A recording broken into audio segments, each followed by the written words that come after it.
juga on cam seperti biasanya.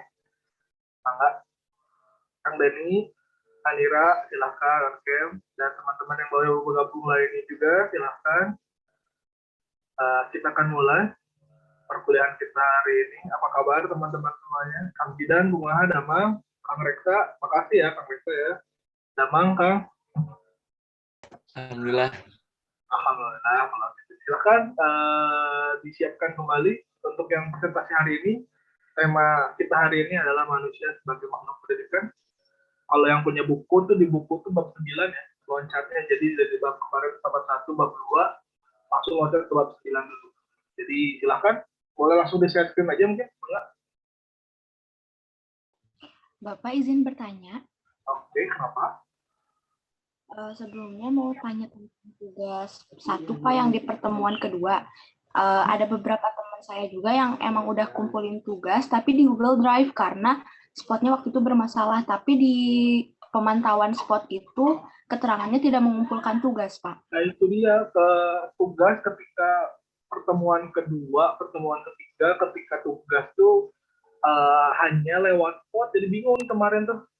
Kalau misalkan ada gangguan, spotnya informasiin langsung. Kalau dibuat sendiri gitu kan karena tugas tuh connect-nya ke akun, misalkan Alika nih, Alika langsung ke akun ibu gitu kan ya, ke akun ibunya langsung gitu. Jadi baiknya tugas tuh direct langsung di spot. Jadi kalau kayak kemarin saya lihatnya ada banyak banget yang nggak ngumpulin, tak kenapa gitu. Jadi ya nanti kita bahas nanti di akhir mungkinnya Alika ya. Baik, Bapak. Biar ketemu titik terangnya, banyak juga ini lebih dari 10 bahkan yang kemarin.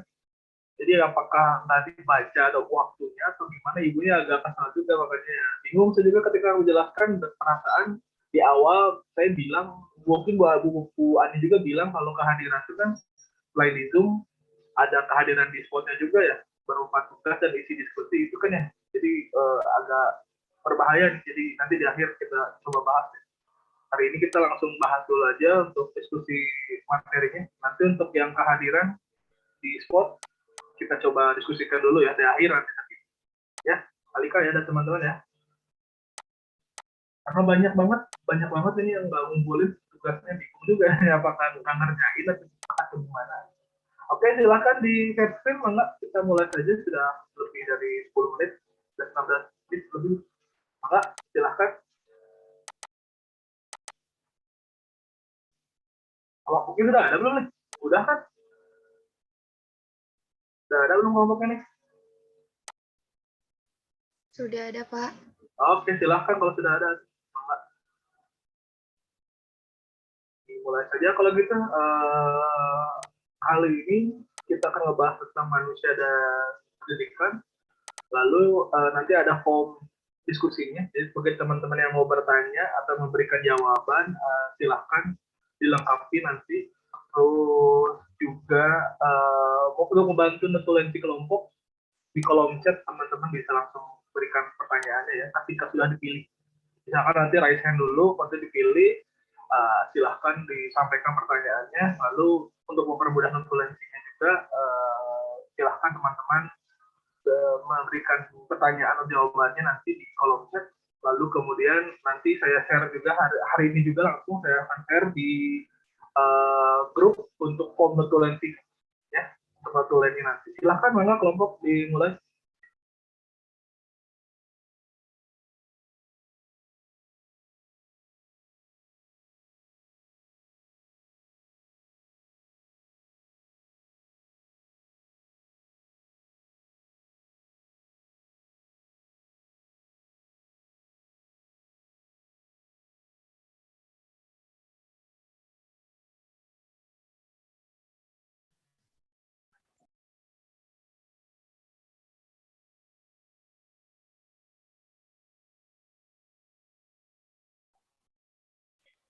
Ini yang share screen-nya dari kelompok 3 kan ya? Operator sama moderatornya.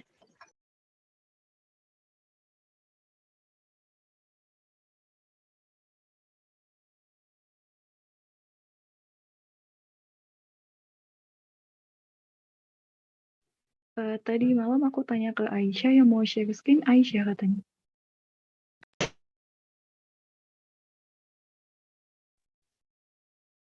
Oh, enggak, bukan gitu sih maksudnya.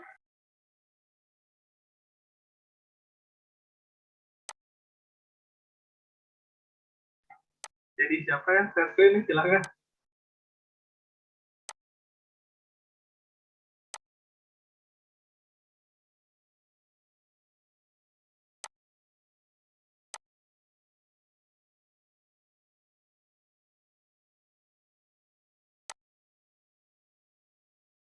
Maaf Bapak, teman-teman mau minta waktu dulu buat kelompok 3 mempersiapkan bahan diskusinya, bahan presentasinya.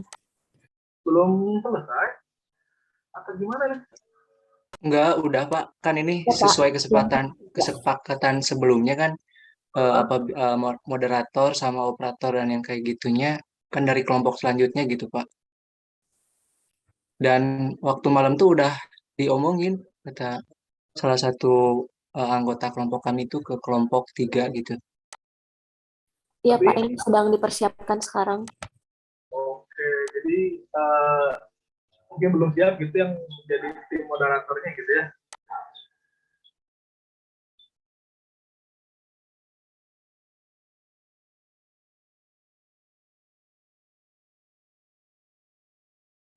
Kalau minggu lalu gimana? Sama? Minggu Iya lalu Pak, gimana? sama minggu lalu kelompok 1 yang tampil, Hah? yang ngebagiin materinya Ya, untuk moderator, operatornya dari kelompok kami Pak, kelompok 2. berarti tinggal continue itunya ya, keberlanjutannya ya, berarti ya. Silahkan Iya. kalau gitu Bang. Kelompok selanjutnya silahkan.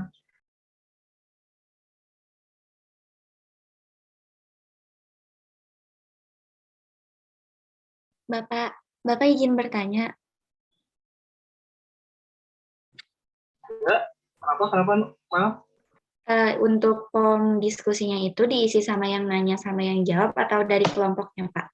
Dari kelompoknya. Jadi kelompoknya kan nanti memberikan jawaban, memberikan arahan nih kan ya, hari ini tuh kan kelasnya milik kalian itu kasarnya gitu. Jadi nanti tinggal yang melengkapinya notulensi. Baik itu misalkan kalau notulennya dan staff operatornya dari kelompok selanjutnya, berarti kelompok selanjutnya yang mempersiapkan. Gitu aja. Dan untuk mempermudah yang bertanya nanti dan yang memberikan jawaban di kolom chat ya biar gampang. Seperti itu mungkin ya. Ya, baik, terima kasih. Silakan sudah muncul ya. Semangat. Apa PPT-nya terlihat? Sudah. Mantap, bagus. Silakan dimulai, Mangga. Oke, Pak. Dimulai ya, Pak. Assalamualaikum warahmatullahi wabarakatuh. Yang saya hormati Bu Haja Ani Hendiani, MPD, dan Bapak Muhammad Ini Haryadi, selaku dosen pembimbing mata kuliah pedagogi dan teman-teman yang berbahagia. Puji syukur marilah kita panjatkan kepada Tuhan Yang Maha Esa atas rahmat dan karunia-Nya, sehingga kita dapat bertatap muka pada pagi hari ini. Saya Sinta sebagai moderator akan memandu kegiatan presentasi dan diskusi mengenai manusia sebagai makhluk pendidikan pada pagi hari ini. Sebelumnya saya akan memperkenalkan anggota kelompok 2. Boleh di next.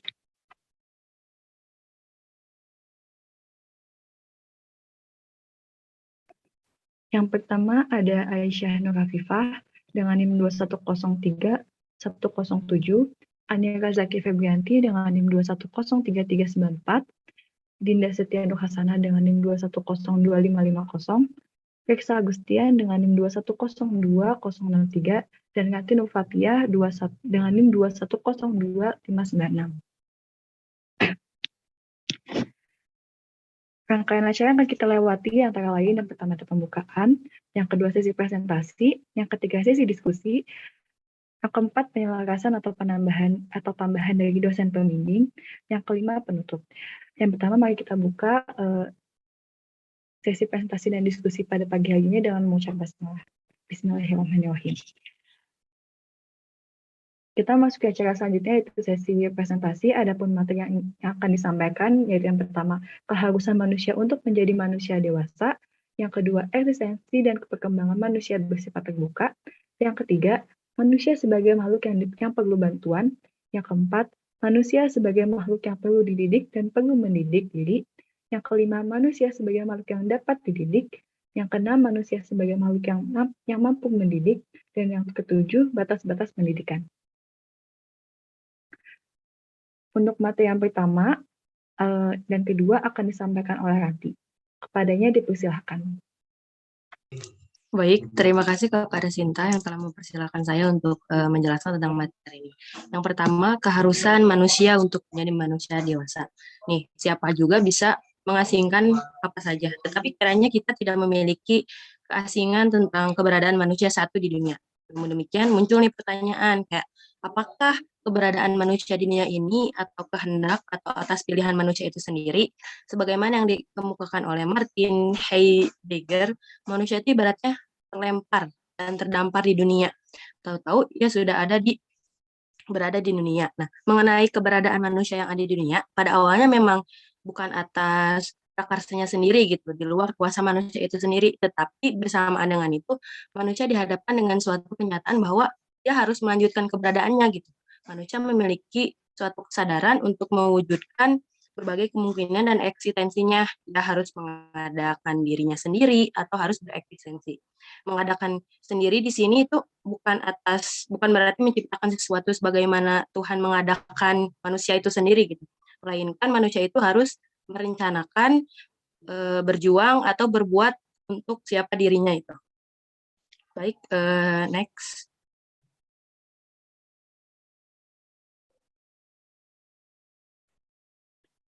Nah, yang kedua, eksistensi dan perkembangan manusia bersifat terbuka. Nih, setelah kelahirannya, dalam rangka melanjutkan eksistensinya, manusia selalu dihadapkan keharusan untuk menentukan pilihan ini atau itu. Manusia memiliki kebebasan menentukan pilihan untuk menjadi siapa dirinya nanti. Bersamaan dengan kebebasan tersebut, manusia pun dituntut karena bertanggung jawab atas pilihan yang diambilnya. Berkenaan dengan ini, dapatlah dimaklumi bahwa manusia adalah makhluk yang belum selesai mengadakan dirinya. Nah, perkembangan manusia bersifat terbuka. Untuk memahami sesuatu, kita perlu melakukan perbandingan. Demikian pula untuk memahami sifat perkembangan manusia. Bock telah mengemukakan teori retardasi, teori perlambatan dan perkembangan. Nah, sebagai hasil perbandingan antara perkembangan manusia dan perkembangan hewan. Teorinya ini menunjukkan bahwa perkembangan hewan bersifat tertutup, sedangkan perkembangan manusia ini bersifat terbuka. Dengan itu apabila dibandingkan dengan hewan, manusia itu masih hewan yang ditetapkan atau itu.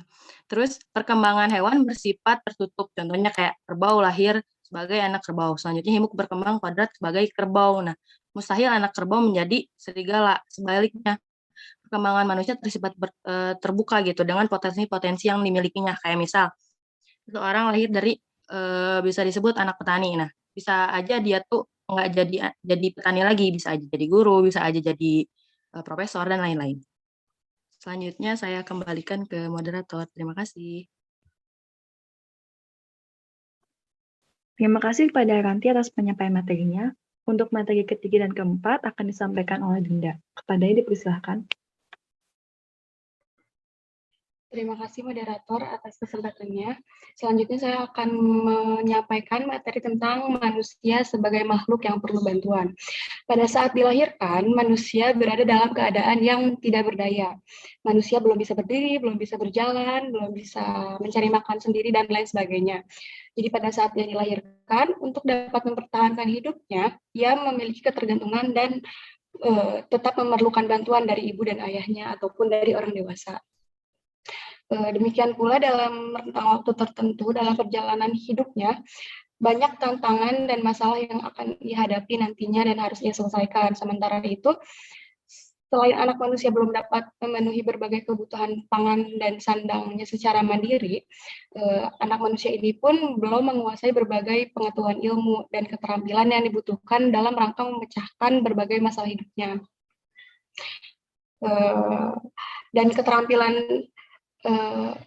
Dan dalam rangka memecahkan berbagai masalah hidupnya. Jadi ia belum tahu mana yang benar dan mana yang salah, mana yang baik, mana yang jahat, dan masih belum tahu arah hidupnya mau kemana. Akibat dari semua itu, jadi setelah dewasa, kehidupan manusia menunjukkan keragaman dalam memenuhi kebutuhannya, pergaulannya, bahasa, dan lain sebagainya. Dan juga karena saat dilahirkan manusia tidak memiliki suatu spesialisasi tertentu, maka spesialisasi itu ia peroleh setelah dilahirkan.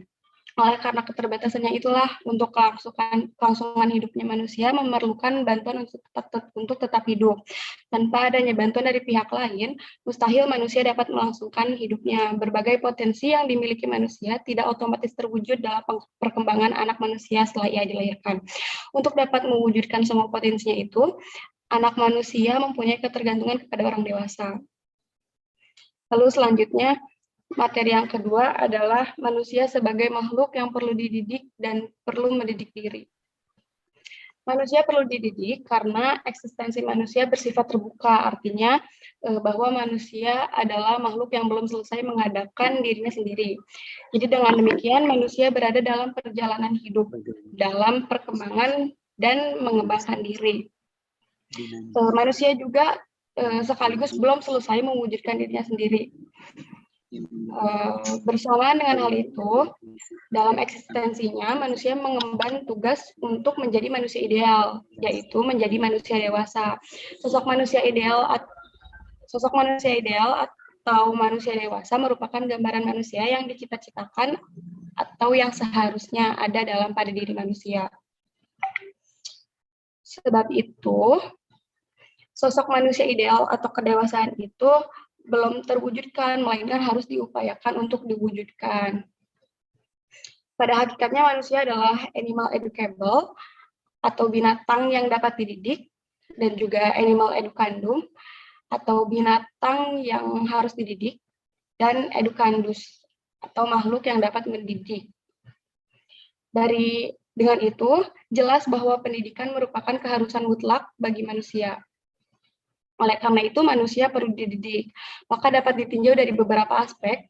Pada waktu kehidupan permulaan bayi atau anak-anak, mula-mula yang paling berperan adalah dari segi fisik. Kemudian secara berangsur-angsur, segi rohani berganti memegang peranan penting.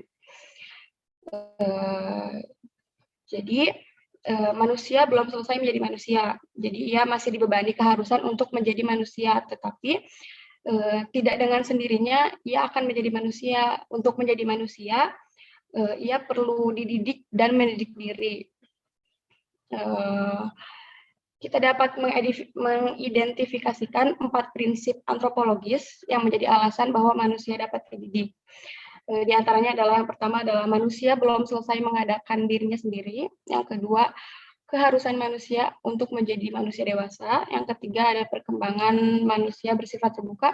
Dan yang terakhir adalah manusia sebagai makhluk hidup yang lahir tak berdaya dan memiliki ketergantungan dan memerlukan bantuan. Terima kasih, saya kembalikan ke moderator.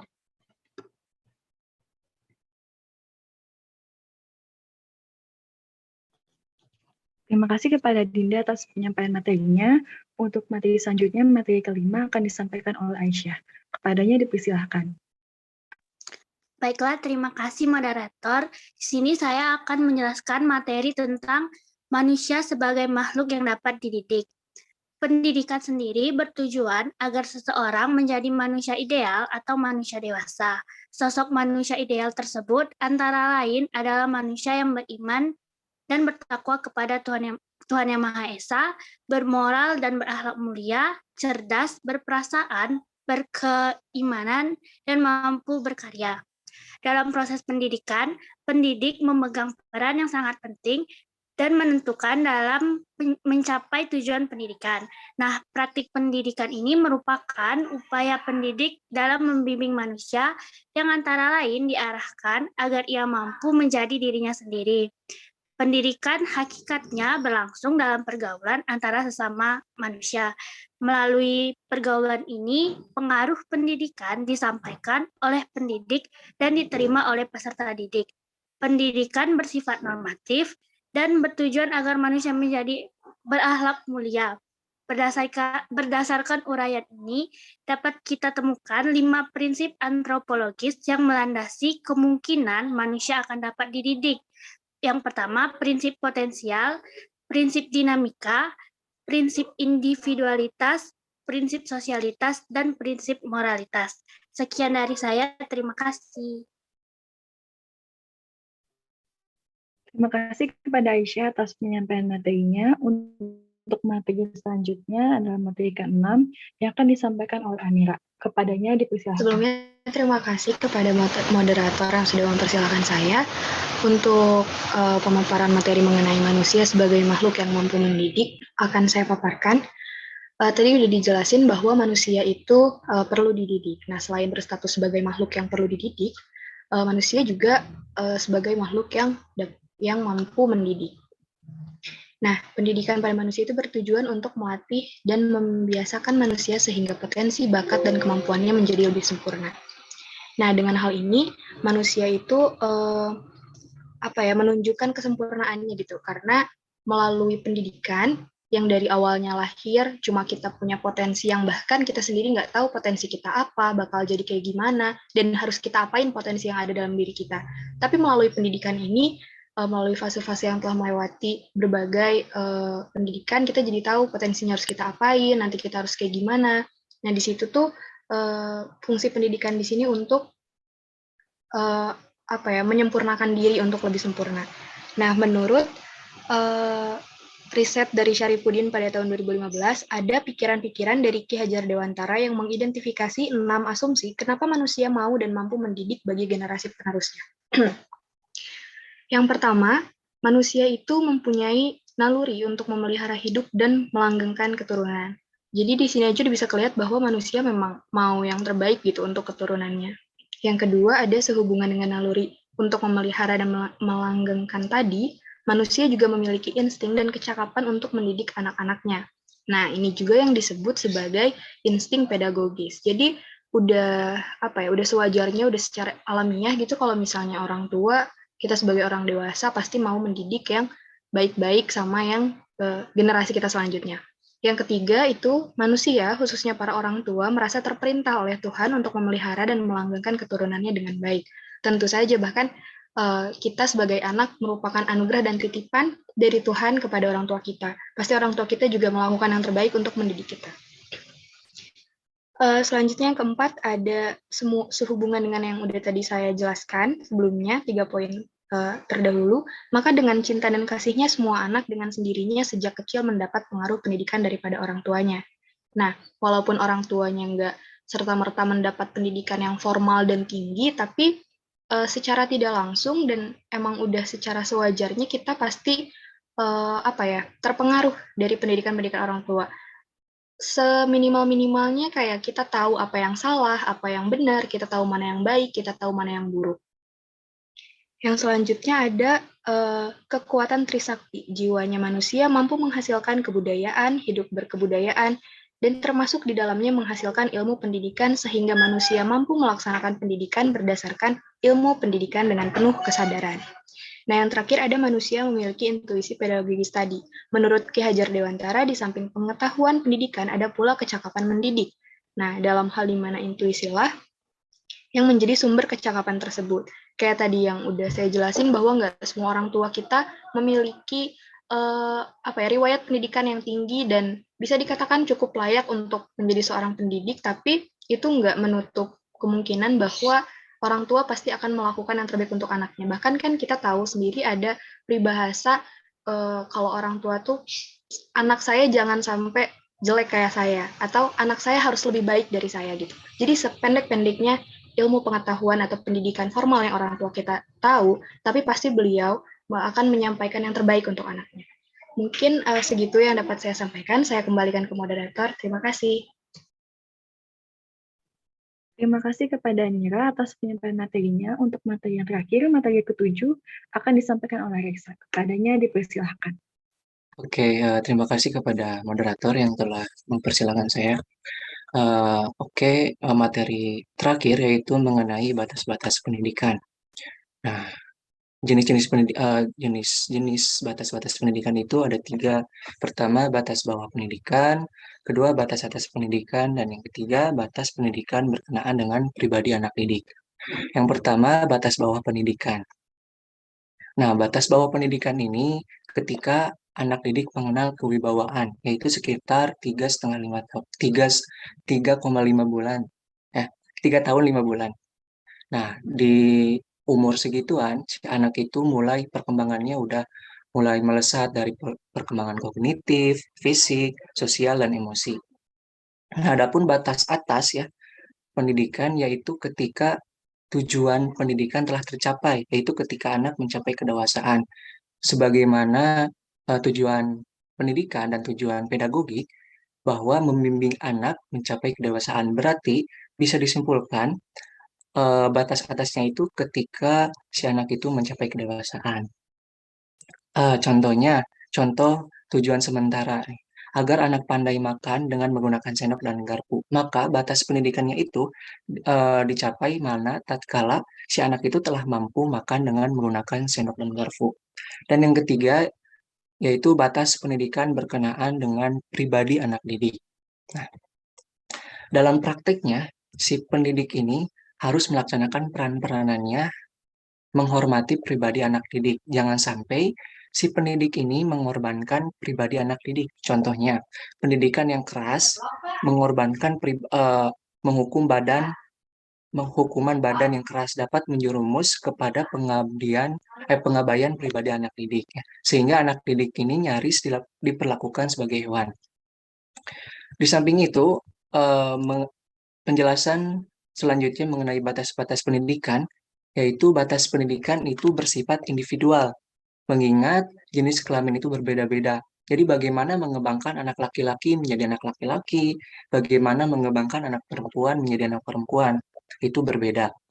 Dan kita ketahui bahwa bakat setiap anak itu berbeda-beda, maka implikasinya yaitu batas pendidikan setiap anak ini tidak boleh disamaratakan untuk anak yang satu dengan anak yang lainnya. Nah, muncul pertanyaan, manakah yang paling menentukan perkembangan si anak? Apakah faktor bawaan atau natur atau faktor lingkungan atau nurtur? Nah, oleh karena itu ada 3 aliran. Ada aliran nativisme, aliran empirisme, dan aliran konvergensi. Yang pertama, aliran nativisme ini intinya pro kepada faktor bawaan. Jadi, si perkembangan ini itu dari faktor bawaan dari orang tuanya. Maka dari aliran ini si pendidik ini tidak kurang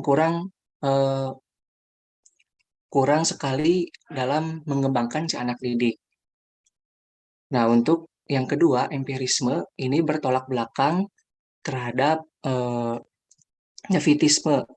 Ya, mereka berasumsi bahwa setiap anak dilahirkan ke dunia ini dalam keadaan bersih, ibarat papan tulis yang belum ditulis. Jadi si aliran ini lebih mementingkan faktor lingkungan gitu ya, faktor nurtur. Nah, yang ketiga konvergensi. Nah, untuk konvergensi ini penganutnya berasumsi bahwa perkembangan individu ditentukan baik oleh faktor bawaan ataupun faktor pengalaman. Nah, dalam aliran konvergensi ini cocok yang harus kita adopsi dalam rangka praktik pendidikan. Mungkin segitu yang saya bisa sampaikan. Mohon maaf apabila ada kesalahan. Saya kembalikan kepada moderator. Terima kasih kepada Reksa, juga kelompok kedua atas penyampaian materi yang luar biasa. Selanjutnya kita akan masuk ke sesi diskusi. Pada sesi ini akan dibuka 2 termin, yang dimana masing-masing termin dibuka untuk 3 penanya. Untuk termin pertama, bagi teman-teman yang ingin bertanya atau memiliki pertanyaan, bisa menggunakan fitur raise hand terlebih dahulu. Oke, di sini sudah terlihat 3 orang. Yang pertama boleh untuk Malinda memaparkan pertanyaannya. Baik, terima kasih. Izin bertanya, bagaimana tanggapan kelompok 2 mengenai poin yang ketiga, yaitu manusia sebagai makhluk yang perlu bantuan, sedangkan pada zaman sekarang, banyak orang yang memiliki sifat individualisme dan banyak juga orang yang membantu sesamanya, tetapi tidak dengan tulus, namun berharap imbalan. Terima kasih. Terima kasih pada Malinda. Untuk pertanyaannya boleh ya dikirim di kolom chat Zoom. Selanjutnya, Ayah Desti boleh untuk memaparkan pertanyaannya. Baik, terima kasih.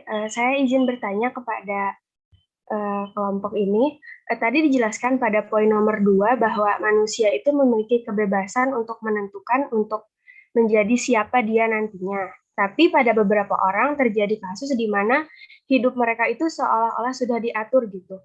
Mulai dari mereka harus melakukan apa, harus memilih apa, bahkan mereka harus menjadi apa. Biasanya hal ini terjadi karena tuntutan orang tua dan keluarga gitu. Jadi segala sesuatu di hidup mereka itu seolah-olah sudah dipilihkan gitu oleh orang lain. Nah, kalau terjadi kasus seperti itu, apakah masih sesuai gitu dengan poin nomor 2 yang menyebutkan bahwa eksistensi dan perkembangan manusia itu bersifat terbuka? Terima kasih. Oke, terima kasih pada Desti atas pertanyaannya. Jangan lupa untuk dikirim juga ya di kolom chat Zoom. Yang ketiga ada Fitri, silahkan. Baik, terima kasih kepada moderator. Saya izin bertanya. Banyak dari sering mengalami situasi ketika teman atau saudara membutuhkan kita selalu ada untuk membantu. Tapi ketika kita membutuhkan bantuan, mereka tidak ada untuk membantu kita. Apakah situasi seperti tadi sudah menjadi hal alamiah karena manusia membutuhkan bantuan orang lain? Dan apakah ada hubungannya dengan penjelasan manusia sebagai makhluk yang perlu bantuan? Terima kasih. Ya, terima kasih kepada Fitri atas pertanyaannya. Jangan lupa juga untuk dikirim di kolom chat Zoom. Karena sudah ada 3 pertanyaan, silakan untuk kelompok 2 untuk menjawab pertanyaan. Langsung dijawab atau gimana kelompok biasanya? Diskusi dulu. Langsung dijawab. Oh, langsung dijawab. Nggak luar biasa kalau silakan kalau Mau jawab mau jawab yang Malinda teh kita baca dulu.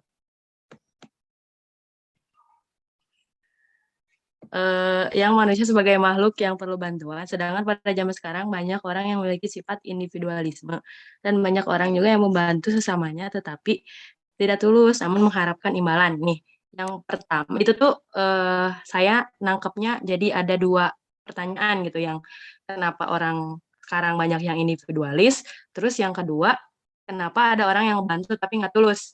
Nah, untuk yang pertama, untuk yang individualis, mungkin setiap orang kan berbeda-beda. Ada yang pengen minta bantuan tapi ngandelin dulu dirinya gitu, kayak sebisa mungkin dia dulu gitu tanpa minta bantuan orang lain. Nah, nanti kalau misalnya udah di titik pasrah kayak nggak tahu harus ke siapa, baru minta tolong ke orang. Nih, kalau yang saya tangkap. Terus yang kedua, banyak juga orang yang membantu sesama tetapi tidak tulus dan mengharapkan imbalan. Ini sering terjadi dan sepertinya saya juga dari pengalaman pribadi merasakan itu gitu. Karena ngebantu orang pengen dapat feedback yang baik, entah itu diterima sebagai teman, entah itu dianggap orang baik, entah itu kayak pengen dibaikin lagi. Karena ini tuh bisa disebut kalau yang nanti baca dari salah satu tokoh yang bernama Agus Comte, kalau misalnya teman-teman anak IPS mungkin tahu, ini ada di salah satu tokoh sosiologi yang disebut altruisme. Altruisme ini tuh kayak istilah modern dari kata empati. Kayak di mana altruisme ini berarti suatu perilaku yang dilakukan untuk meningkatkan kesejahteraan orang lain. Nah, perilaku ini diperkuat dengan keinginan serta tekad yang dimiliki untuk mencapai tujuan mensejahterakan orang lain nih. Tentu ini tuh jadi pertanyaan gitu. Kenapa ada orang yang mementingkan orang lain daripada dirinya sendiri, yaitu untuk mendapatkan feedback yang baik dari orang lain gitu. Berarti zaman sekarang itu yang poin nomor 3 itu mulai memudar ya? Iya. Baik, terima kasih. Saya izin menambahkan, boleh? Ya, silahkan. Jadi menyinggung tentang individualisnya yang tadi ya, yang ditanya sama Malinda. Jadi sebenarnya sebagai makhluk sosial gitu, tidak seharusnya sifat individualisme ini berkembang pada diri kita gitu. Apalagi sifat individualis ini tidak tidak selaras dengan sila kelima, yaitu sila kelima itu keadilan sosial bagi seluruh rakyat Indonesia, di mana nantinya orang individualisme ini tidak akan akan menghambat jalannya menuju mufakat gitu. Jadi sebaiknya tidak. Jadi sifat individualis ini itu tidak baik gitu. Jadi tapi bisa saja sifat individualis ini dibenarkan, tapi dengan catatan tidak mengorbankan kerjasama. Jadi ada kalanya kerjasama ini akan dibutuhkan dan orang individualis pun harus tetap lihai gitu akan hal itu. Terus tadi untuk yang yang pertanyaan terakhir teh yang berharap imbalan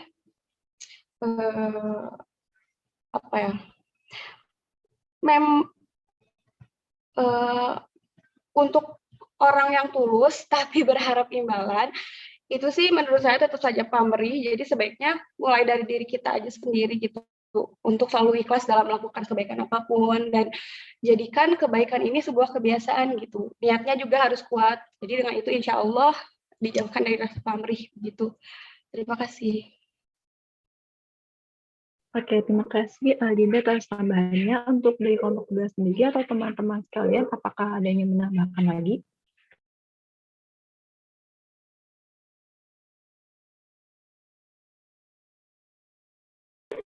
Kalau tidak ada, untuk Bapak ini mau ditambahin sama Bapak atau nanti di akhir sesi? Di akhir aja, langsung tiga-tiganya sama tadi ya. Oke. Langsung juga. Oke. Untuk pertanyaan selanjutnya, silakan untuk Malinda sendiri, apakah pertanyaan sudah terjawab?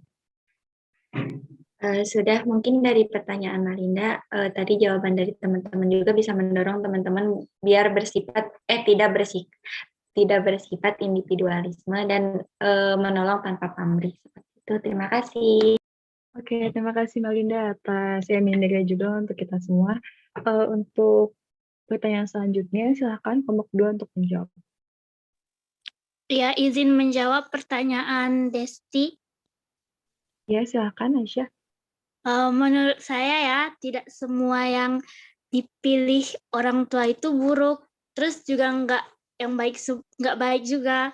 Terus kalau ngomong tentang pilihan orang tua, umumnya tuh kan orang tua tuh mau anaknya tuh bahagia, terus masa depannya terjamin gitu. Walaupun kadang caranya itu bertentangan sama kemauan si anak ya, tapi kan balik lagi tujuan mereka itu kan baik kan. Nah terus walaupun kadang tuh kita mau nolak keinginan mereka, itu boleh kok sebenarnya, tapi tetap harus menghormati mereka.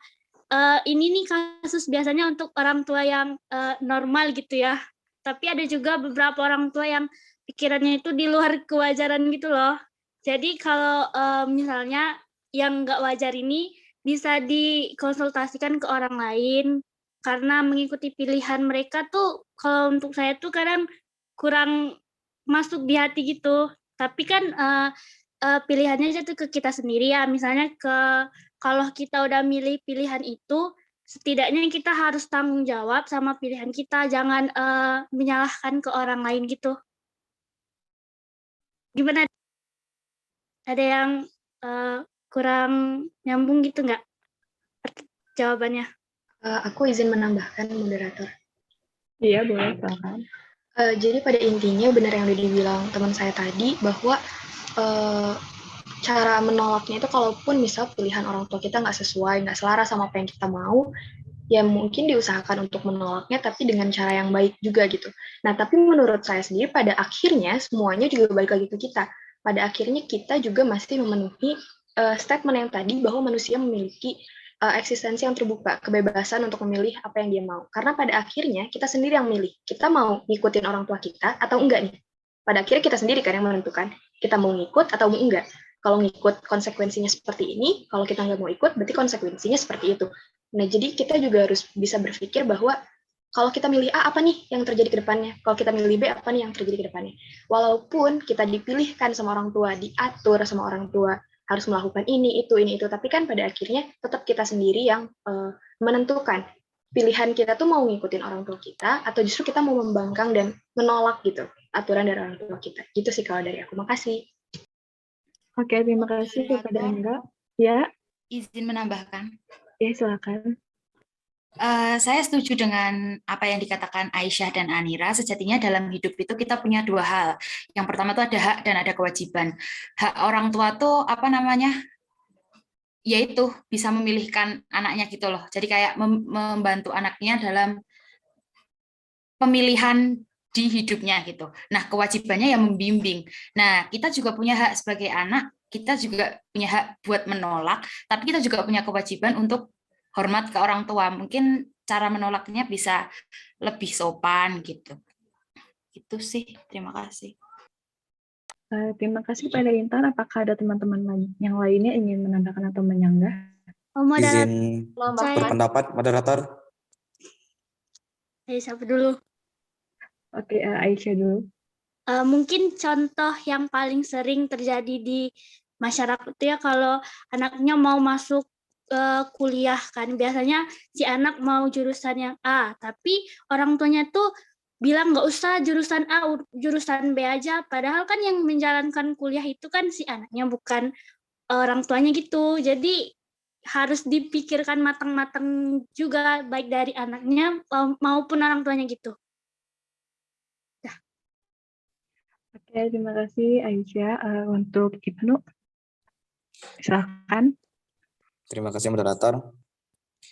Menurut saya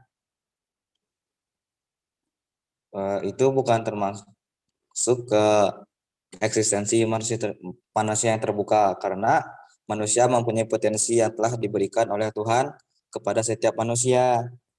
Jadi tugas orang tua itu membantu mengarahkan anaknya sesuai dengan potensi yang dimiliki oleh anak.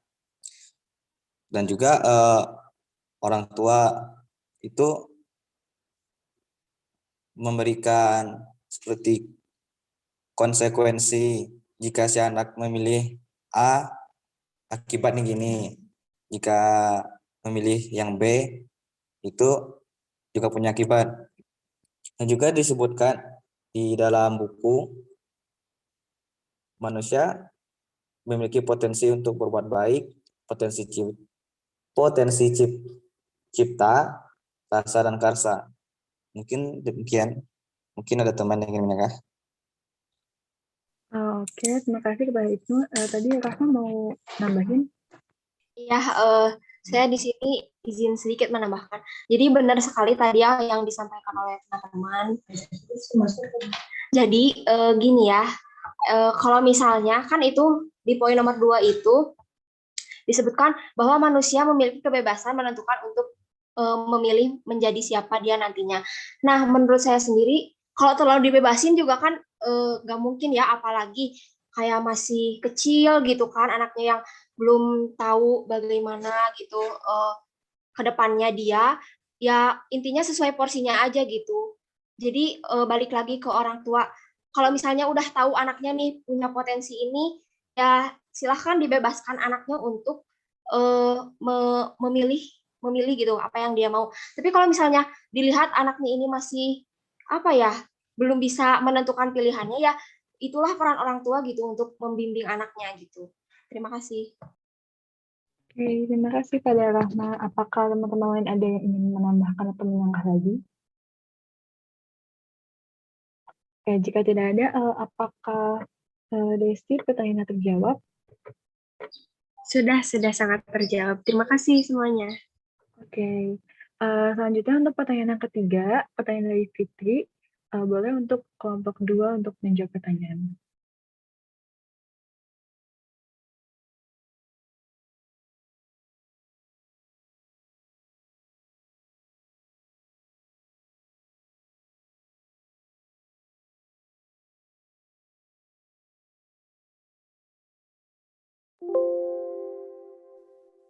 Baik, mau jawab yang Fitri ya? Ya, silakan. Tadi itu pertanyaannya, banyak dari kita sering mengalami situasi ketika teman atau saudara membutuhkan kita. Kita selalu ada untuk membantu, tapi ketika kita membutuhkan bantuan, mereka tidak ada untuk membantu kita. Apakah situasi seperti tadi sudah menjadi hal alamiah karena manusia membutuhkan bantuan orang lain? Dan apakah ada hubungan dengan penjelasan manusia sebagai makhluk yang perlu bantuan? Nih, dari kasus ini berarti kan bisa disebut kebaikan yang Fitri lakukan ini tidak mendapatkan feedback balik ketika Fitri membutuhkan orang lain. Dalam mungkin contohnya misal saya butuh ke Fitri, Fitri ada. Ketika Fitri lagi butuh ke saya nggak ada. Kayak gitu kan? Fit? Ya pokoknya kayak gitu. Nah, kalau dari lihat yang kasus ini, kita balik lagi ke yang tadi Dinda sama Malinda bilang. Kita jangan, jangan bosan berbuat baik lah intinya. Walaupun ketika kita butuh, si orang itu nggak ada. Mungkin faktor lain kayak misalnya si orang itu lagi sibuk kah, atau mungkin orang itu menganggap Fitri perlu bantuan tuh kurang penting gitu loh, atau bisa jadi emang orangnya bisa disebut nyebelin gitu, maunya aja gitu, tapi pas Fitri butuh nggak ada, kayak gitu sih. Mungkin dari teman-teman lain. Oke, terima kasih nanti. Ya, silakan Nita. Jadi benar sih yang dikatakan oleh Ranti dan teman-teman yang lainnya pada pertanyaan Malinda. Jadi kayak emang kadang kita tuh menemukan kasus gitu. Nah, jadi kita tuh kan namanya juga manusia kan. Setiap orang tuh punya kepribadian masing-masing, pokoknya punya pendirian masing-masing. Jadi menurut aku cara nanggepinnya itu ya benar. Kita tuh kalau mau berbuat baik ya udah kita buat berbuat baik, tapi kita tuh jangan berharap gitu bakal orang itu bakal ngelakuin hal yang sama ke kita gitu. Kembali ke orang yang ditolong sendiri sih. Jadi kalau menurut aku kalau kita ngerasa kita emang udah baik gitu ke orang, ya udah terserah orang tuh mau gimana ke kita. Intinya kita tuh ya kita gitu, baik ke semua orang tanpa mengharapkan balasan dari orang lain gitu. Oke, terima kasih Nita. Apakah ada teman-teman lain yang ingin menambahkan, menyanggah? Ya, mau nambahin aja. Ya, silakan Eksa. Ya, kan kata Ali bin Abi Thalib juga yang paling pahit mah berharap kepada manusia ya. Nah, itu bisa disimpulkan bahwa kita berbuat baik itu ya jangan berharap gitu kan ya. Kita mah berharapnya apa sih namanya tuh ya buat kebaikan kita aja. Ntar juga ada feedbacknya gitu. Bisa aja kan kita berbuat baik ke si A, tapi yang datangnya si B ke kita kan. Jadi bisa aja. Nah, untuk berhubungan kepada makhluk sosial, kan ini makhluk sosial ini sama dengan makhluk yang perlu bantuan orang lain kan ya. Nah, berarti itu bisa dikatakan bahwa manusia itu gak bisa gitu hidup sendiri gitu ya. Dan perlu bantuannya juga bukan hanya satu orang dua orang gitu ya. Maksud perlu bantuan tuh seluruh aspek gitu. Jadi jangan menghususkan atau menjadikan satu masalah gak benar gitu. Kita teh jadi makhluk sosial lah, jangan gitu. Oke, terima kasih pada Reksa. Untuk menghemat waktu, untuk termin 1 mari kita sudahkan terlebih dahulu. Selanjutnya untuk termin kedua, bagi teman-teman yang bertanya bisa menggunakan fitur raise hand.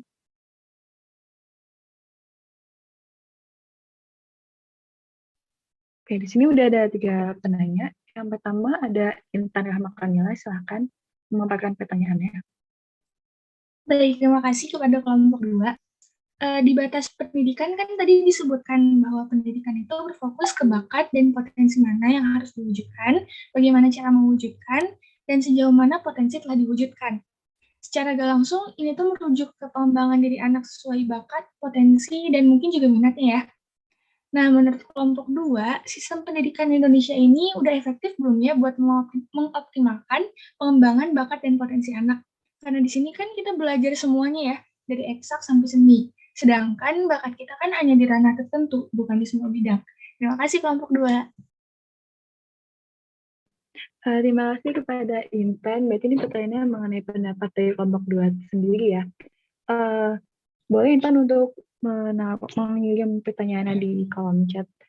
Untuk yang kedua dari Revilia, silakan untuk memaparkan pertanyaannya.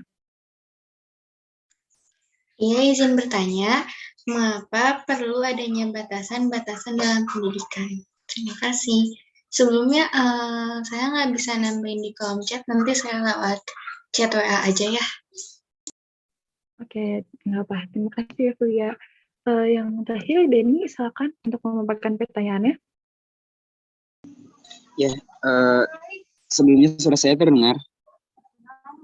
Terdengar. Ya. Bagaimana maksudnya dari prinsip dinamika yang dapat menjadi landasan kemungkinan manusia akan dapat dididik. Terima kasih. Terima kasih Denny pertanyaannya. Jangan lupa juga untuk dikirim di kolom chat. Karena sudah ada 3 penanya, boleh untuk kelompok 2 untuk menjawab pertanyaannya. Saya izin untuk menjawab pertanyaan dari Intan Rahma Kamila. Ya, silakan.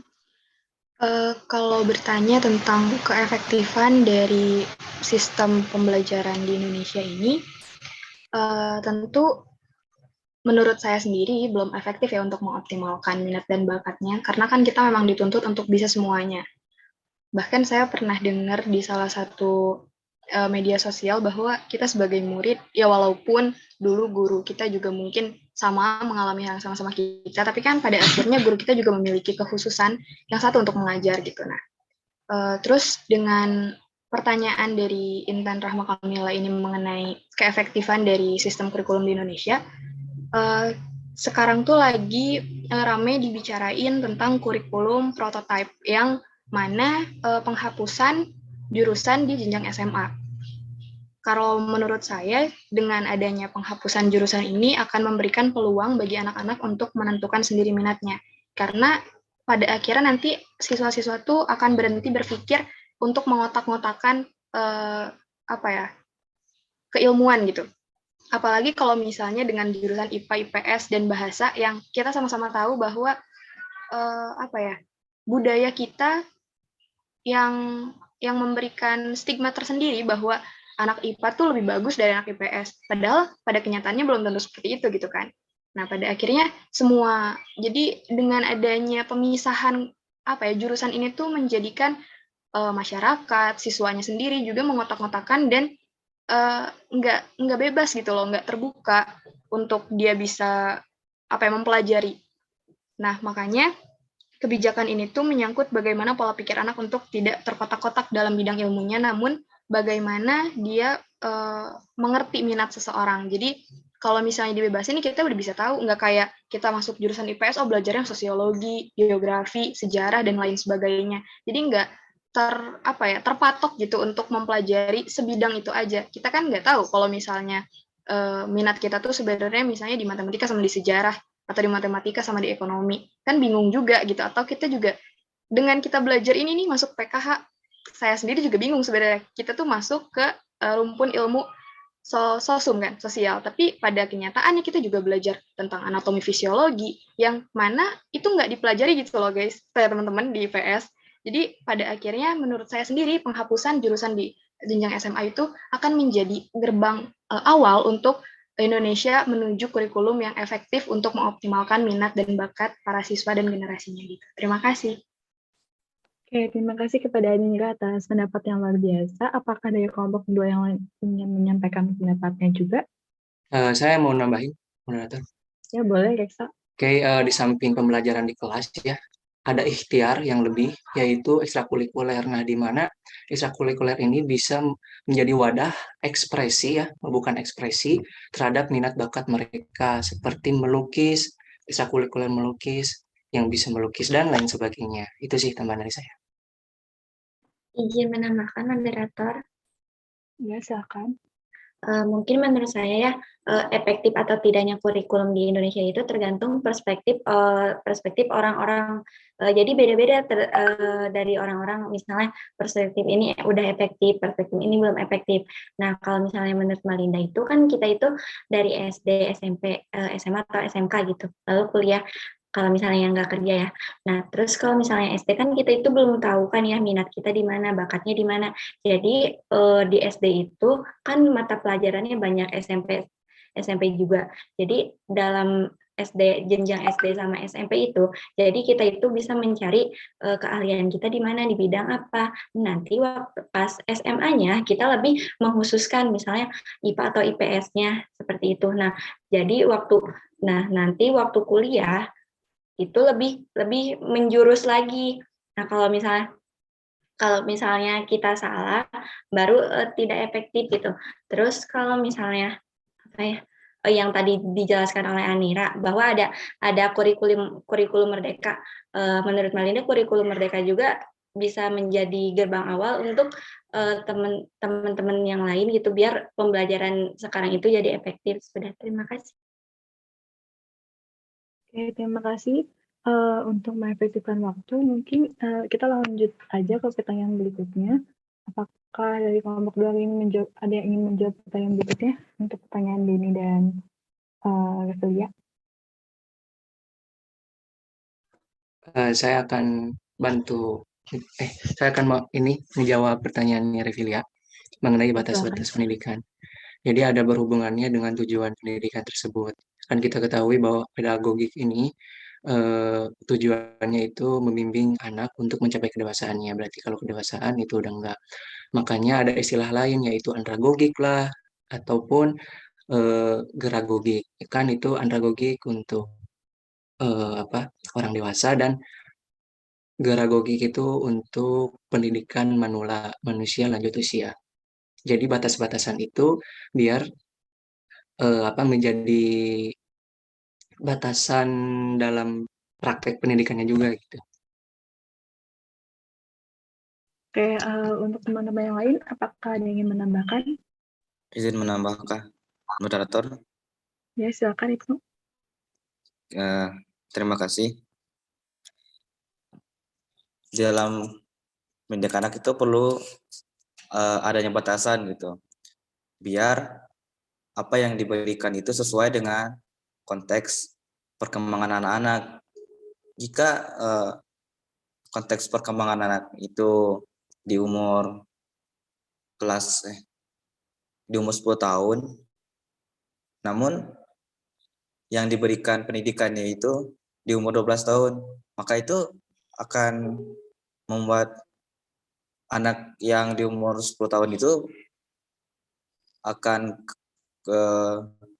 kesulitan untuk menerimanya. Jadi batasan itu agar sebagai pendidik kita itu dapat mengetahui bahwa si anak itu perlu pendidikan itu di perkembangan 10 tahun gitu. Nah juga untuk batasan-batasannya itu sebagai sekat agar tujuan dari pendidikan itu tercapai dan juga terlaksana. Sekian.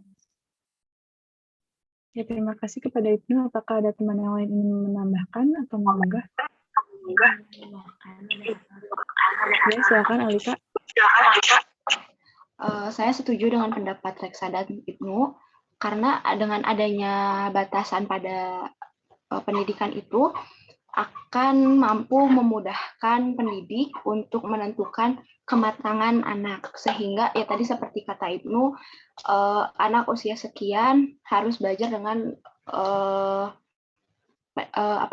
materi yang sesuai gitu. Kalau misalnya tidak sesuai, maka anak akan kesulitan. Oleh karena itu, dengan adanya batasan pendidikan juga akan membantu pendidik untuk mempermudah mengembangkan kemampuan anak dan lebih mudah untuk sendiri. Oke, terima kasih kepada Alika. Untuk pertanyaan selanjutnya, pertanyaan dari Denny, silakan untuk kelompok 2 terlebih dahulu untuk menjawab pertanyaan.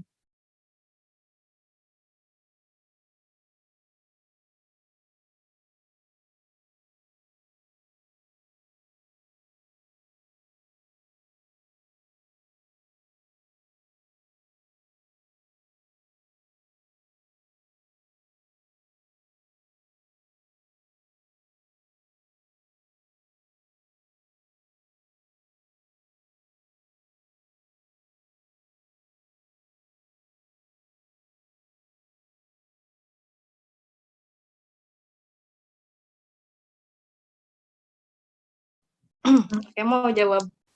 Ya, oke, silakan ganti. Mau jawab yang Denny. Bagaimana maksud dari prinsip dinamika ya, yang menjadi landasan kemungkinan manusia akan dapat dididik. Nih, maksud ini kayak dinamika ini mempunyai ke arah yang horizontal. Maksudnya ke arah sesama dan dunia, maupun ke arah transendal yang ke arah mutlak. Adapun dinamika itu adalah untuk menyempurnakan diri baik dalam hubungan dengan sesama, dunia, dan Tuhan. Ditinjau dari sudut pendidik, pendidikan diupayakan dalam rangka membantu atau membimbing manusia agar manusia menjadi ideal. Nah, maksud dari manusia ideal ini kayak manusia dewasa. Di pihak lain, manusia itu sendiri memiliki dinamika untuk menjadi manusia ideal. Kayak manusia tuh selalu aktif, baik dalam aspek fisiologis ataupun spiritualnya. Dia selalu menginginkan dan mengajar segala hal yang lebih dari apa yang telah yang dicapainya nih. Misal kayak dan itu kayak waktu SD kelas 1 nih udah juara serta ranking 3 nih. Pasti kelas 2-nya tuh pengen ranking 2, ranking 1, pokoknya terus aja kayak gitu. Kayak gitu sih. Ya, terima kasih. Nanti apakah ada teman yang lain ingin menambahkan? Oke, kalau nggak ada, langsung saya tambahin aja ya. Menghemat Bapak waktu. silakan. Jadi ada 6 pertanyaan yang luar biasa dan menarik. Saya langsung kategorisasikan saja. Yang tadi ada beberapa pertanyaan yang berkaitan dengan batasan, terus juga ada pertanyaan yang berkaitan dengan bentuk bantuan seorang individu ke individu yang lainnya ya. Oke, kita langsung dulu aja dari yang masih hangat tadi yang Kang Denny sampaikan tentang prinsip dinamika dan dijawab dengan baik oleh kelompok. Saya hanya menambahkan ketika tadi kaitannya dengan prinsip dinamika, Kang Den atau untuk teman-teman semuanya, prinsip dinamika itu menggambarkan proses di mana manusia tidak akan berhenti berubah. Berubah di sini itu bukan berarti berubah jadi Superman atau jadi Batman, bukan. Tapi berubah di sini itu ketika seperti yang tadi kelompok sampaikan dengan baik, berubah baik itu secara fisik, nanti tadi bilang gitu ya, fisiologinya atau fisiknya, dan juga spiritual. Dalam artian setiap individu akan melakukan perubahan dramatis seperti itu. Kenapa saya sebut dramatis? Ya karena perubahan itu akan mutlak terjadi. Kita bicara tentang yang ini dulu deh, yang fisiologinya dulu deh, yang fisiknya dulu deh. Mungkin yang dulu Kang Denny itu dulu mungkin suaranya belum ngebas, suaranya masih cempreng waktu SD gitu. Dan biasa anak-anak suaranya kan khas dengan suara anak-anak ya. Jadi ketika tumbuh dewasa akan berubah. Kalau untuknya laki-laki biasanya tumbuh jakun, kalau yang perempuan maaf misalkan tumbuh payudara dan perubahan hormonal biasa. Ada istilahnya menstruasi yang biasanya digambarkan sebagai perempuan yang berubah secara fisiknya. Dan itu terjadi secara berkala per bulan. Gitu. Artinya berarti kan proses fisiologi itu akan dialami secara natural, seperti yang tadi kelompok bilang. Ada yang bisa menahan hal tersebut? Nggak ada yang bisa. Saya nggak mau tumbuh jakun dipotong aja ya, nggak bisa kayak gitu. Karena itu akan alamiah tumbuh seperti itu adanya. Terus berkembang dan akan terus berupaya menjadi lebih baik. Dalam hal ini seperti yang tadi Ranti juga sampaikan, ada spiritual. Gambarannya ketika perubahan itu terjadi pasti ada sosok di belakang. Sosok di belakang ini bisa aja dari lingkungan pendidikannya ya, kayak guru, lingkungan sekolah, atau orang tua di rumah, lingkungan keluarga, atau peran serta masyarakat. yang artiannya akan membantu merubah manusia itu sendiri. Dalam hal ini berarti kalau kayak gitu, prinsip dinamika menggambarkan bahwa ternyata manusia itu dapat dan bisa dididik dari segala perubahannya. Tidak ada manusia yang abadi tetap umur 5 tahun gitu. Terus aja 5 tahun sampai berakhirnya dunia gitu kan, nggak ada yang kayak gitu. Akan berubah. Asalnya dari 1 tahun berubah jadi 2 tahun, 2 tahun berubah jadi 3 tahun. Kecuali kalau yang bersangkutan meninggal dunia, artinya mati. Beda kasusnya kalau nggak. Jadi kalau kaitannya tadi yang dikatakan oleh Sang Teddy tentang prinsip dinamika, berubah. Dalam arti yang berubah tuh ini memungkinkan bahwa manusia itu perlu dididik dengan segala bentuk perubahan. Jadi tidak statis ya. Tidak statis itu jadi nggak lempeng gitu aja, nggak ada. Pasti ada perubahan, baik itu dari fisik, spiritual atau psikologi. Jadi saya harap penjelasan singkat tadi menjawab pertanyaan dari Kang Teddy. Selanjutnya ada penjelasan yang di awal tadi menurut saya menarik ketika tadi subhanallah ya, Kang Reksa tadi bilang bahwa berbuat baik itu jangan berharap pada makhluk, subhanallah sekali ya. Gambarannya bahwa ternyata betul yang disampaikan oleh kelompok ketika sikap manusia itu kan istilahnya tidak ada tidak ada istilah manusia sempurna. Jadi kalau tadi kelompok sampaikan ketika kita berbuat baik ataupun manusia itu perlu bantuan, tapi ketika kita memerlukan bantuan yang bersangkutan menghilang begitu saja gitu, atau nggak mau membantu. Artinya itu hal yang lumrah dan normal dalam penggambaran pedagogik itu sendiri. Konsepnya ketika bantuan di sini itu diberikan karena manusia itu tidak berdaya. Saya tanya deh sama teman-teman semua, apakah ada yang bisa memilih di mana dilahirkan? Anira mungkin kelompok atau Kang Reksa? Ada yang milih gitu, saya mau lahir di Indonesia kan nggak ada ya. Dalam artian terdampar atau ketidakmampuan kita menggambarkan bahwa kita perlu bantuan. Even tadi orang tua kan nggak semuanya sempurna seperti yang tadi disampaikan juga oleh kelompok bahwa Aisyah kalau nggak salah tadi bilang yang saya kutip menginginkan pasti kondisi anaknya yang terbaik. Seperti itu ya, dalam artian perlu bantuan yang luar biasa kalau dalam hal ini bantuan yang dimaksud adalah bentuk perhatian yang diberikan oleh tadi faktor lingkungan pendidikannya juga.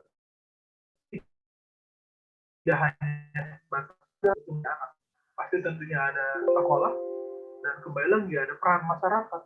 Kalau sekarang mungkin lebih ekstrim lagi dengan istilahnya perkembangan media sosial yang begitu brutal luar biasa tak terbendung. Saat ini kayaknya pengaruh akan lebih banyak deh. Kalau dulu mungkin 15 tahun, 20 tahun yang lalu, pengaruh yang terjadi atau bentuk bantuan yang terjadi atau hal yang mengakibatkan manusia itu berubah, mungkin efeknya tidak akan se-ekstrim sekarang.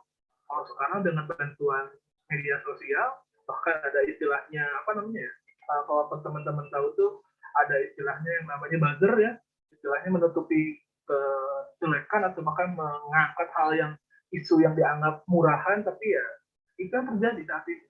Dalam hal ini berarti bentuk pertarungan tentang konsep membantu manusia tadi lebih sulit di masa sekarang. Kalau tadi kelompok bilang, saya setuju banget ketika ada statement dari kelompok bahwa hal yang lebih kompleks itu akan muncul dengan perubahan manusianya itu sendiri, yang artinya berarti pengaruh-pengaruh yang ada di luar individu akan sangat berperan vital dalam perubahan manusia. Yang menggambarkan bahwa ternyata manusia itu tidak sesimpel itu ternyata. Dan saya kutip sedikit dari apa yang kelompok sampaikan tentang bakat dan minat juga tadi. Ketika sistem pendidikan nasional di Indonesia ini kecenderungan melupakan bakat. Kalau tadi saya kutip dari yang Anira itu mungkin yang dirasakan hampir semua anak Indonesia ya ketika SMA tadi selalu ada gap. Hey anak IPS, hey anak IPA, hey anak bahasa gitu. Terus ada seolah-olah ada gap atau ada sekat seperti yang Kang Ibnu tadi bilang, selalu ada ada gap ketika anak IPS akan lebih dirasa kurang oleh anak IPA atau sebaliknya. Anak IPS lebih santai daripada anak IPA. Dalam artian di sini kan berarti konsep yang muncul tuh kekeliruan ya. Harapannya pada saat pembuatan penjurusan hal seperti itu adalah untuk spesifikasi. Tapi ternyata manusia Indonesia atau mungkin masyarakat kita tidak siap, bahkan membanding-bandingkan hal tersebut. IPA itu pasti rajin ya, nggak tentu juga. Gitu. IPS itu santai, apalagi bahasa gitu, nggak kayak gitu. Tapi itu terjadi di masyarakat kita. Jangankan soal tentang klasifikasi keilmuan kayak tadi IPA, IPS, bahasa ya. Hal sederhana aja kayak sekolah unggulan, sekolah favorit. Padahal sama semua sekolah itu sama. Tapi tadi kembali mindset yang muncul di masyarakat yang kadang merubah manusianya tadi. Saya pengen masuk sekolah di Bandung tuh biasanya ada sekolah favorit SMA 3 gitu, harus ke SMA 3 semuanya ya, nggak kayak gitu.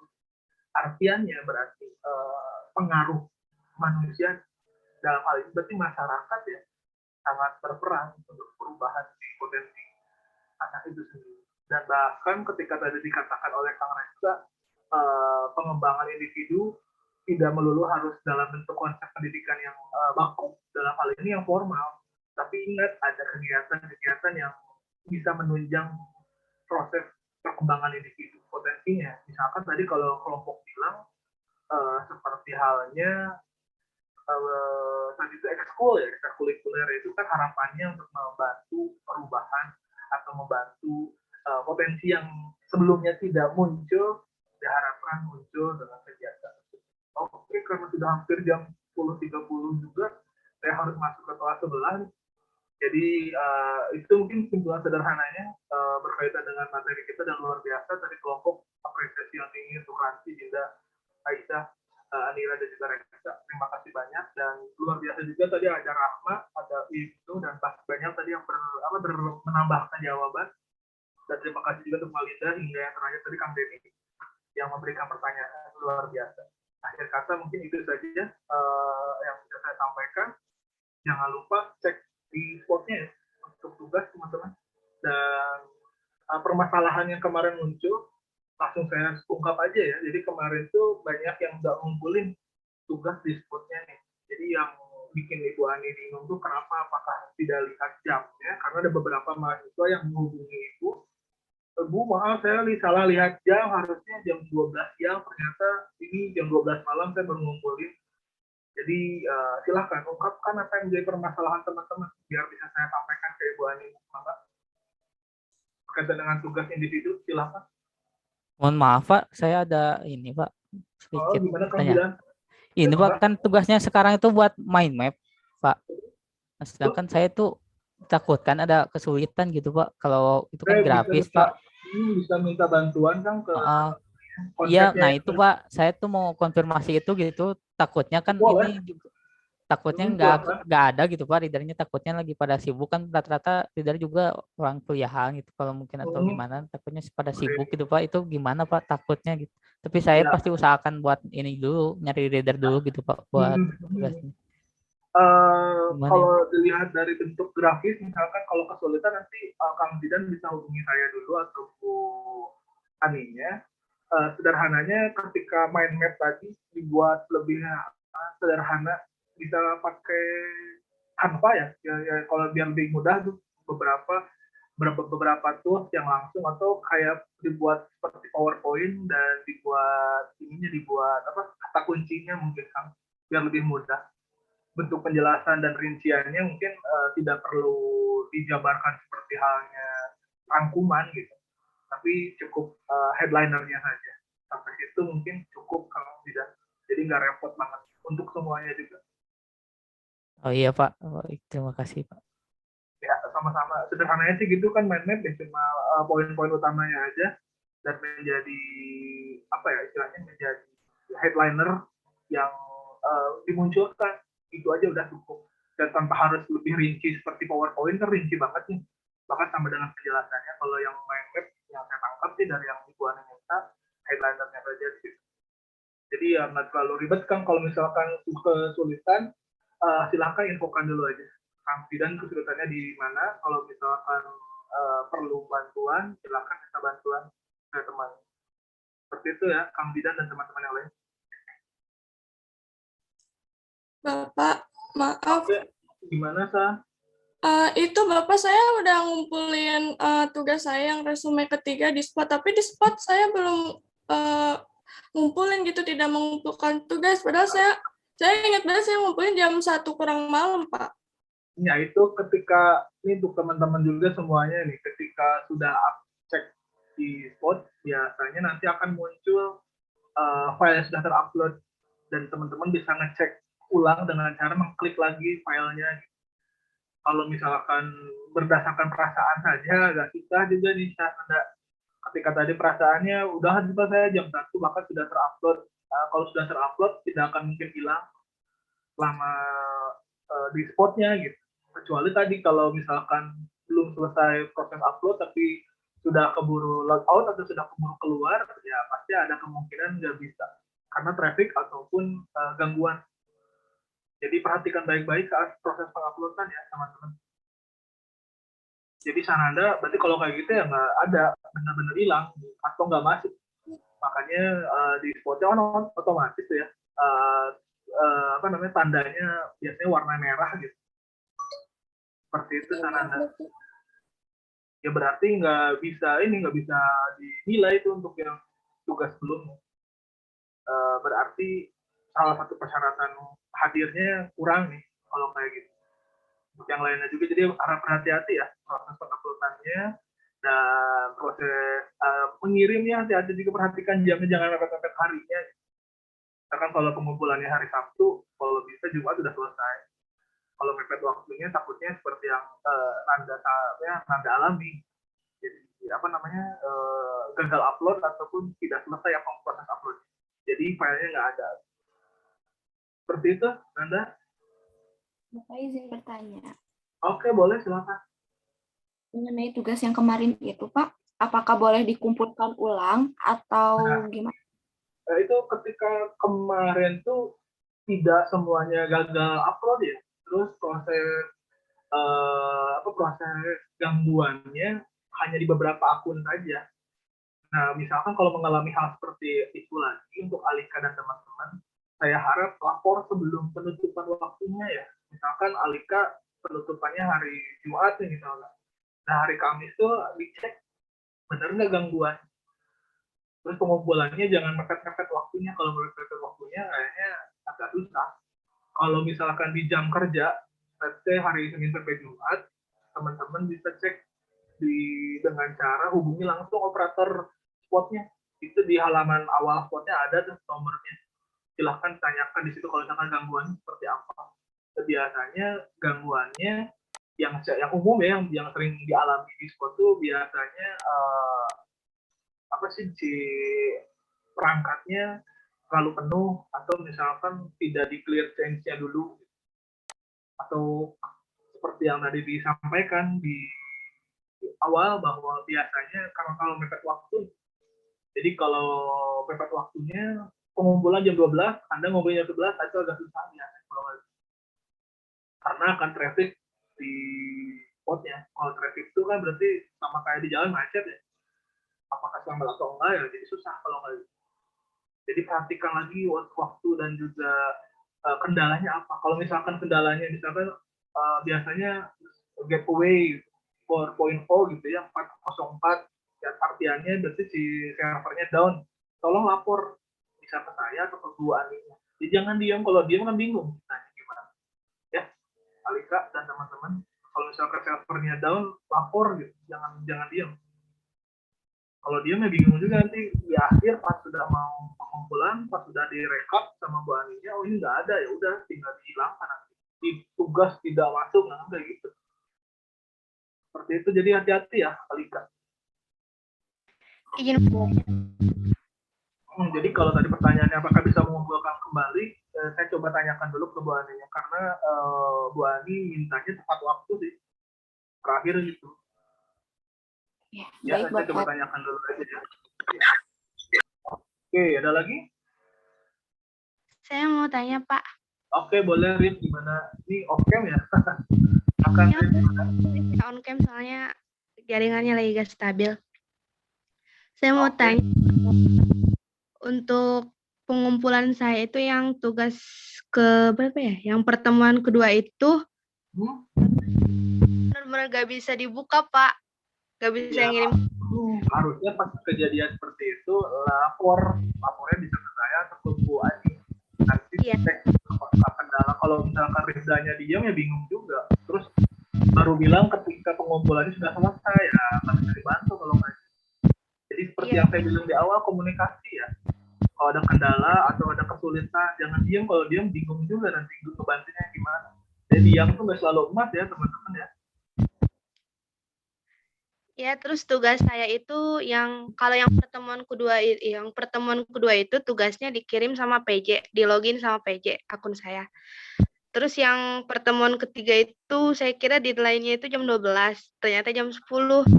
Terus nggak dilihat berarti jamnya ya kalau gitu ya. iya, terus saya ngumpulin di Google Drive gitu, Pak.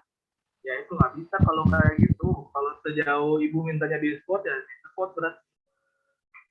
Tapi untuk nanti ke depannya saya harap bisa dikomunikasikan lagi ya biar nggak hal tersebut terjadi. Sering dilihat jamnya, jangan karena beda-beda tergantung tugasnya. Kalau kayak rangkuman gitu mungkin dianggapnya mudah sama ibu, jadi spare waktunya lebih singkat. Jadi perhatikan untuk detailnya semua. Biasa ada penjelasannya di spotnya sih ya. Kalau teman-teman dicek lagi ada kan ya? Kayak waktu pengumpulan, tugasnya apa, jamnya jam berapa, harinya dari hari apa, dibukanya tanggal jam berapa gitu ya. Ada penjelasannya semua, kalau nggak salah ada di dashboardnya. Betul kan?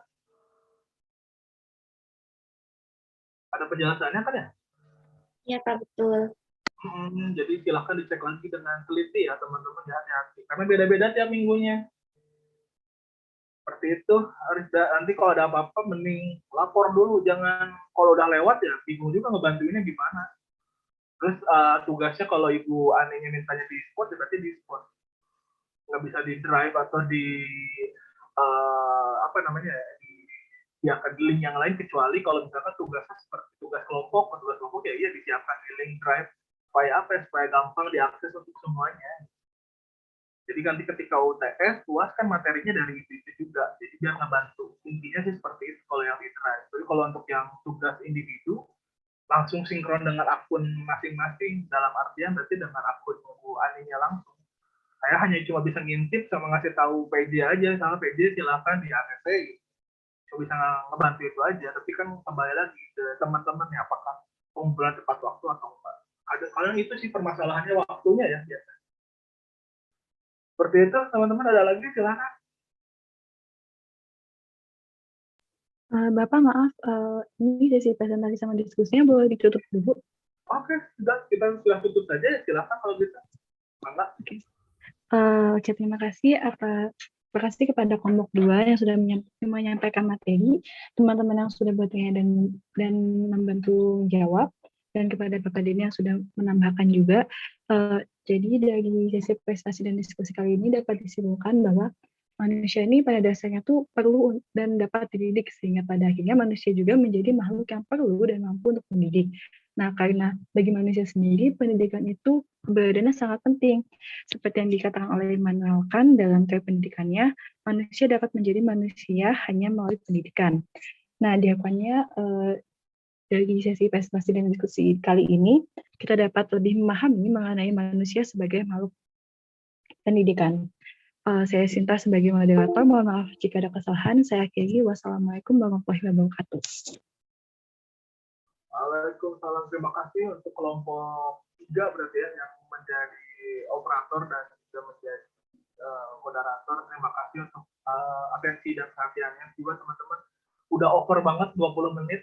Ada lagi yang mau ditanyakan berkaitan dengan tugas, silahkan. Ada? Atau sudah cukup jelas teman-teman semua? Ada? Mungkin untuk sekarang masih belum ada, Bapak. Oke, Bapak mau memastikan untuk format tugasnya, berarti kalau misalnya di spotnya nggak ada ketentuan harus digital atau tulis tangan, berarti itu bebas ya, Pak? Kayak gitu, sederhananya kan gitu. Dari awal juga saya bilang rangkuman, Pak, rangkuman tuh kayak gimana, kayak di awal-awal rangkuman, silakan buat aja rangkumannya, apakah mau ditulis tangan, atau langsung diketik di spotnya, gitu, silakan. Jadi Jadi nggak mau membebani tidak membebani teman-teman kan intinya Bu Aninya ya. Nggak membuat misalkan kalau sampai misalkan harus pakai karton ukuran 4x5 di scan gitu. Ya mungkin bisa kayak gitu, tapi kan ribet kalau kayak gitu. Dan kembali lagi semuanya penjelasannya ada di spotnya. Jadi kalau tadi Anira nanya apa, tapi kalau nggak ada batasannya, berarti nggak harus di detail. Ya nggak harus, tapi yang ingin mainnet, mungkin teman-teman tahu mainnet seperti apa. Oke, baik, terima kasih. Silakan ditanyakan. Ya, terima kasih Pak. Sama-sama ya, jadi nggak usah beban ya, misalkan harus pakai kertas berwarna gitu, atau pakai cat yang terbaru gitu, nggak harus. Jadi manfaatkan aja yang mudah, misalkan kalau teman-teman gampangnya pakai PowerPoint ya silakan pakai PowerPoint. Kalau pakai Canva, pakai Photoshop silakan. Misalkan Pak saya mau udah gambar aja Pak di scan boleh, kita kayak gitu karena nggak diminta spesifikasinya kayak gimana. Seperti itu, silakan ada lagi.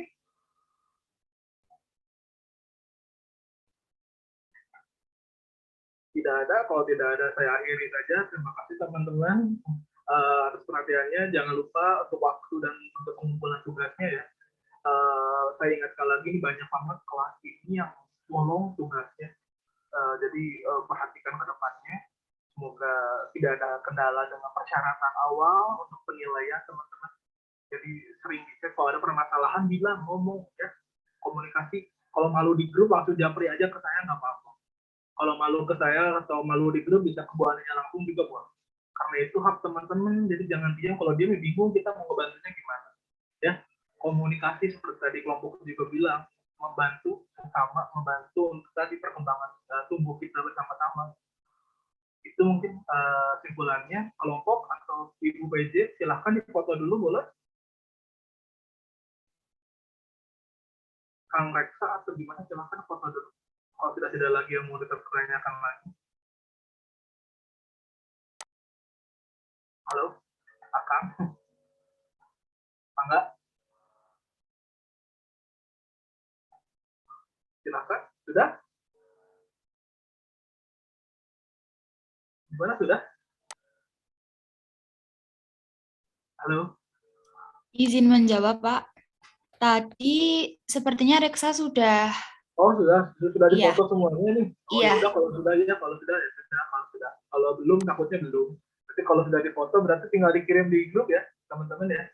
Sebagai kehadiran yang pertama. Oke, itu saja mungkin. Terima kasih banyak. Izin live. Sehat selalu. Kalau ada permasalahan bilang ya teman-teman. Kalau ada permasalahan lagi bilang ya. Sudah juga berkaitan dengan tugas semuanya untuk semuanya. Kalau ada kendala sampaikan. Jangan diam. Kalau diam bingung. Saya ngebantunya gimana. Oke, terima kasih banyak. Sehat-sehat selalu. Izin live. Terima kasih. Assalamualaikum warahmatullahi wabarakatuh. Waalaikumsalam warahmatullahi wabarakatuh. Terima kasih Pak. Terima kasih Bapak.